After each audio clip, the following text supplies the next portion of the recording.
So you would have seen moment of inertia before. Moment of inertia is the ability of a body to resist any changes in its angular velocity. The more moment of inertia that an object has, the more difficult it would be to start it rotating. And also the more difficult it would be to stop it from rotating. And it's the direct rotational analog of inertia. And if we wanted to calculate that moment of inertia, we would have to calculate it with respect to some specific axis. But let's say we have an object, a point mass, which is some distance r away from an axis. What would its moment of inertia be? Well, the equation for that is moment of inertia I is given by the product of the mass and the square of the distance from the axis. So I is equal to mr squared. That's a crucial equation because it's our starting point for this whole lesson. But if you had a number of point masses, let's say you had a system containing 3 or more point masses, what would be the moment of inertia of that system? Well, if we assume they're all rotating about the same axis, then it's very easy. All we need to do is calculate the moment of inertia of each one and then add them all together. So I would be given as the sum of the moment of inertia of each individual point mass.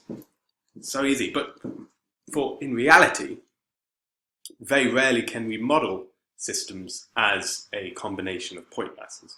It's quite, there's not many systems that we can do that for. Usually what you're given is a mass distribution. So mass distribution with a, let's say, to make its life easier for ourselves, we'll call it a continuous mass distribution. Mass is distributed evenly across, let's say, a piece of two-dimensional card, and it's rotating about some axis through this point here. What would the moment of inertia of this shape be? Well, we start from the same point. What we do is we take a small mass element, we'll call that dm, and we say that's some distance x away from the axis. And then what we would need to do is find out what the moment of inertia of that small mass element is. Well, we can call that di, because it's not the moment of inertia of the entire shape, it's just the moment of inertia of that small element. Di is equal to dm multiplied by x squared. So in order to find what the moment of inertia of the entire shape is, we have to do some integral calculus. We say that I is equal to integral of x squared with respect to mass. So we have to integrate distance with respect to mass. So that's our starting point, and we're going to go through a number of different shapes that you'll be expected to integrate in your exam.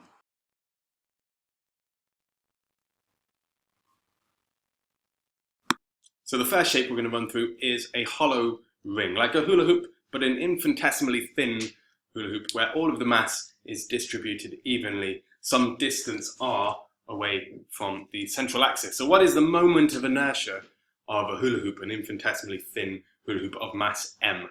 Now there's two ways to do this.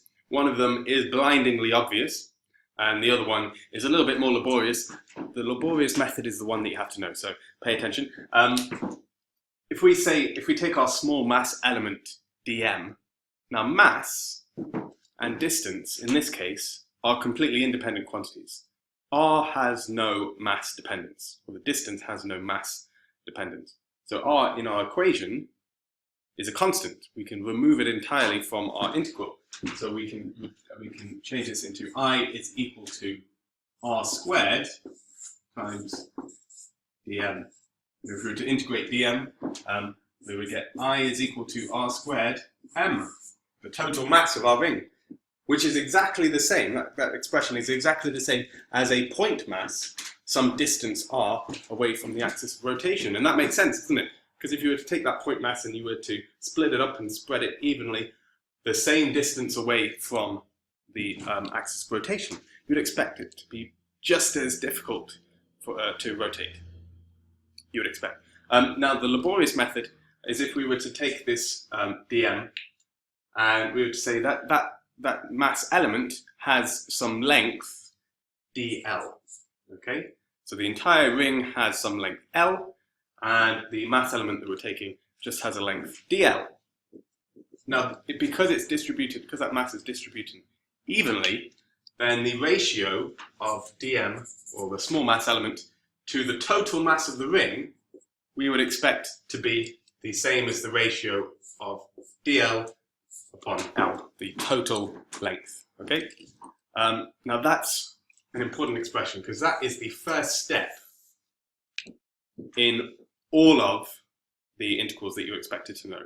So the ratio of the small mass element to the total mass is the same as the length of our small mass element to the total length, or the area of our mass element to the total area, or the volume of our mass element to the total volume of our shape. So the reason why we're writing out these ratios is because for some shapes, this expression is not as straightforward to integrate as it is for a thin ring. So we want to substitute that dm, this is the key now, we want to substitute dm in for something a little bit more manageable. So we have an expression for dm. dm is equal to m times dl over L. And we know that L, if we change to green pen, we know that L is equal to 2 pi r. So L is equal to 2 pi r. And dl, that's not a great colour to work with. Let's go back to blue. dl, if we were to say that the length of that small mass element passes through some angle d theta, then dl would be equal to r d theta. So we can substitute in these two expressions here to our original expression. We have dm is equal to m times r d theta over 2 pi r. And you can see that r and r cancel. So we're left with an expression for dm, which we can use later. So we have dm is equal to m times d theta over 2 pi. So we can plug that dm back into our original equation for the moment of inertia. And if I can find my red pen, there it is. I then would be equal to the integral of r squared times dm, which is now m d theta upon 2 pi. So r squared, m, and 2 pi are all constants. We're going to move those out of the expression. So we're left with I is equal to mr squared upon 2 pi times the integral of d theta from 0 to 2 pi. And if we integrate d theta from 0 to 2 pi, we're left with mr squared over 2 pi times 2 pi minus 0. Those 2 pi's cancel, and we're left with mr squared. So I is equal to mr squared, which is the expression we got right at the very start.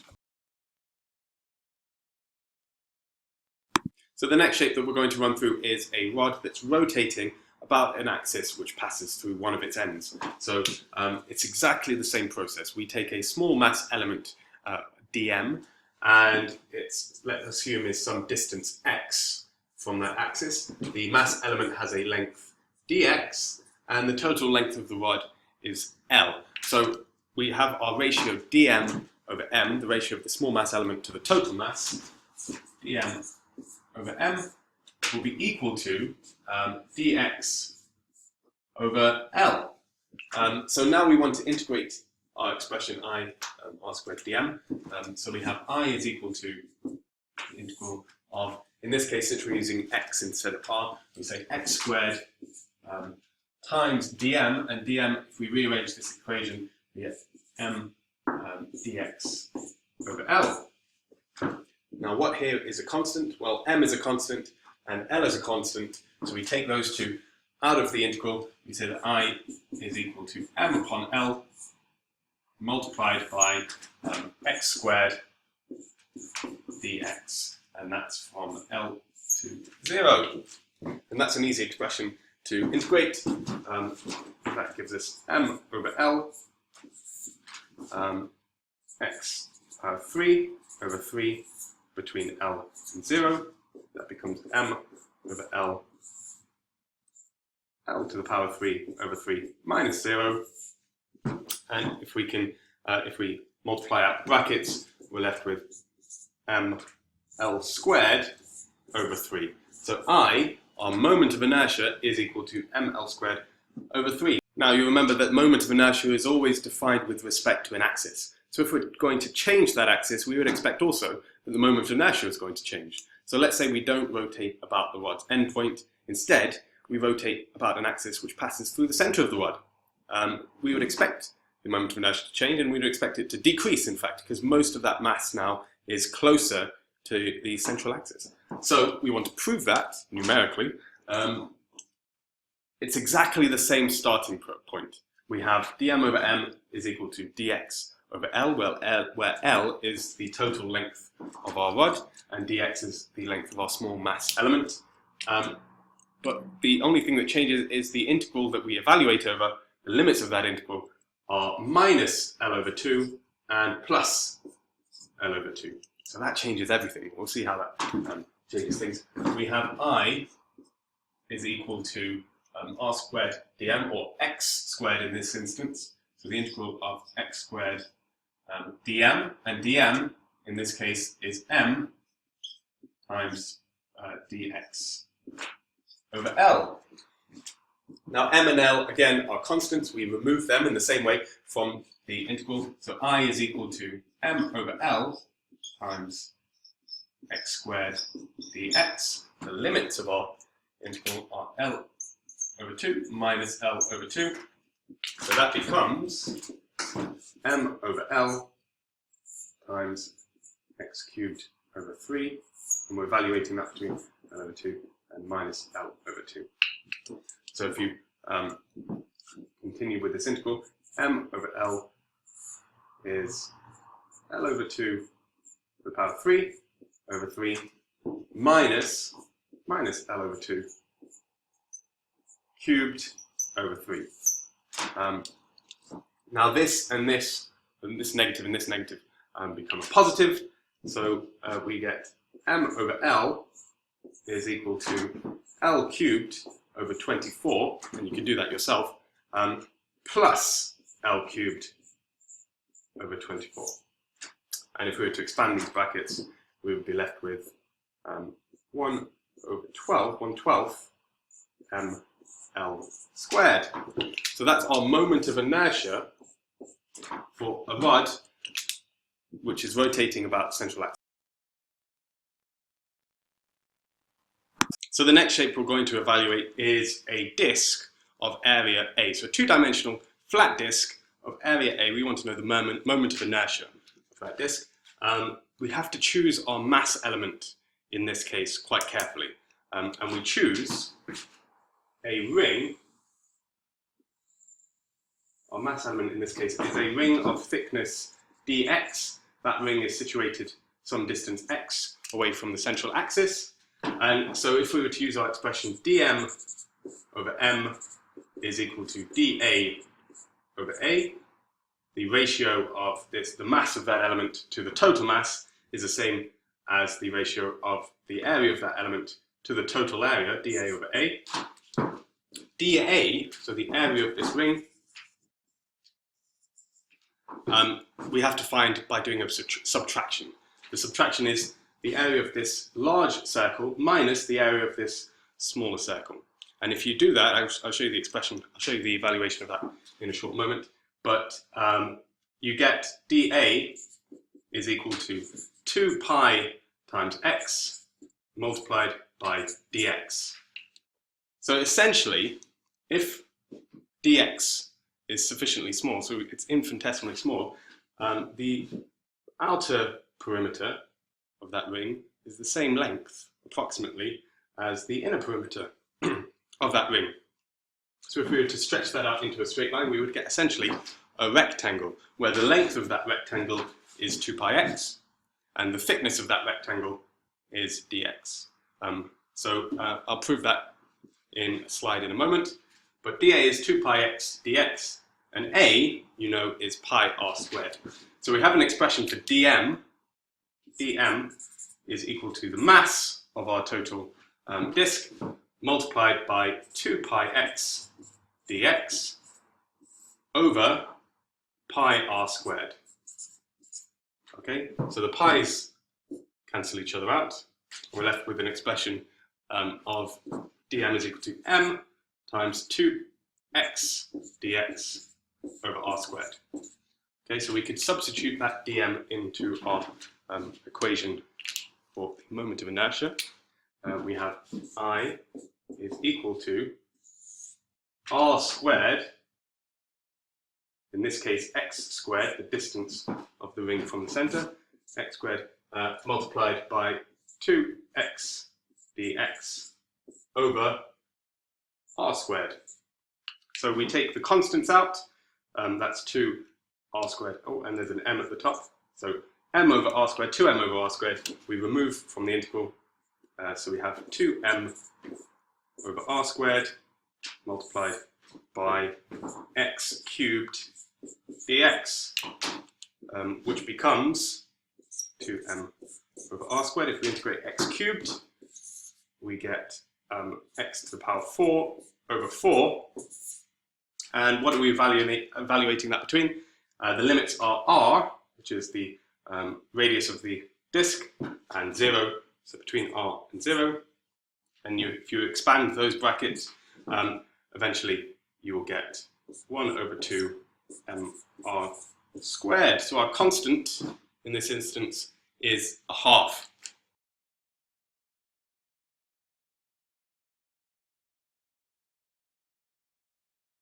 So the very last shape we have to evaluate, it's the last one, almost there, is a disk with some thickness L, so a three-dimensional shape this time. It has a volume V and a uniform density which is given by rho. So we start from the same place. dm over m is equal to, in this case, dv over v. So that means that dm is equal to m over v times dv. M over v, we already know what that is. That's the mass of a volume, or the density, which is given by rho. So dm is equal to rho dv. So all we need is an expression for dv. And we do that the same way that we found our expression for our small mass element for our two-dimensional disk, is we take a thin ring, this time a cylindrical ring of thickness dx. It's x distance away from the central axis, and in 3 dimensions it has some length L. Okay, so the two-dimensional area of that, the cross-sectional area of that cylinder, then is 2 pi x dx. To find the volume of that mass element, then, that small mass element dm, is 2 pi x dx times the length, which is L. So dv is given by 2 pi x dx L. So dm is rho times all of this, and we can use our equation for a moment of inertia. I is equal to x squared times dm, which is rho, the density, multiplied by 2 pi x dx multiplied by L. So the constants, again, we remove from this expression. 2 pi rho and L are all constants. So we have 2 pi rho L multiplied by x cubed dx. So we evaluate x cubed the same way as we did previously. That's 2 pi rho L times x to the 4 over 4 between r and 0, so the outer perimeter, the distance to the outer perimeter, to the centre. So that's r to the power 4 over 4, so we have 2 pi rho L times r4 over 4. Now that doesn't look very neat, so we have to expand rho. We know rho is mass over volume, so the mass is m, And the volume, in this case, the volume of the entire shape is pi r squared times L. So pi r squared L multiplied by L multiplied by r to the 4th over 4. The pi's cancel, the L's cancel. We take 2 away from this 4, so we're left with 2 divided by 4, which is a half mr squared. So you can see that's exactly the same as a 2-dimensional disk. So a 3-dimensional disk with some thickness L and a 2-dimensional disk, they have exactly the same moment of inertia.